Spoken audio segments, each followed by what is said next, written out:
মাছ মারবার পারি না বাবা, 19 সাল থেকে অসুখ। এই তো মেরে দিয়েছেন, দেখা যাক কেমন মাছ পড়ে এখানে। দেখা যাক মাছ কিরকম পড়েছে।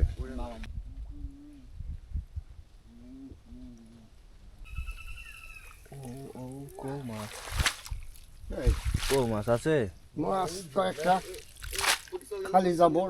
খালি যা পড়তো না, ওই তো পুঁটির মাছ। দিনে কয়টা খাওয়া মারেন চাচা?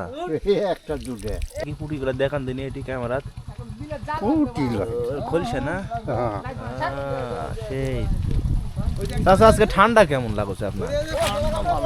হ্যাঁ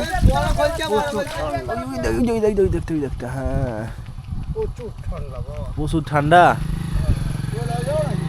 গত 20 বছরে এরকম ঠান্ডা দেখেছেন চাচা? এই 2 দিন যে ঠান্ডা হলো, না এই দুদিন প্রচুর ঠান্ডা। প্রচুর ঠান্ডা না? ছোটবেলাতে আমরাও মারিছি, কিন্তু এখন আর মাছ সেভাবে ধরাই হয় না। মাছ মারবার পারি না বাবা, 19 সাল থেকে অসুখ। কি অসুখ হয়েছে আপনার? শ্বাসকষ্ট, যক্ষা, হ্যাঁ 2019 সাল থেকে অসুখ। আহা। বিলেত নেমে পারি না নিচে।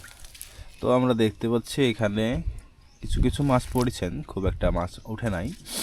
চাচা আর মারবেন?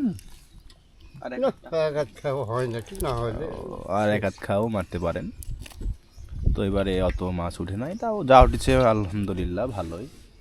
মাছগুলোর সাইজ অনেক বড় বড়ই। তো একটা দেখাই, খুলসা বিলের অরিজিনাল খুলসা। ও তেলাপিয়া না, আমারই ভুল হয়েছে। আপনি মাছও চিনেন না? তো দেখতে পাইলেন আমাদের গ্রামের মাছ ধরার যে দৃশ্যটি। সো এরকম ভিডিও পেতে আমার পেজটি অবশ্যই ফলো করে রাখবেন। আল্লাহ হাফেজ, আবারও দেখা হবে।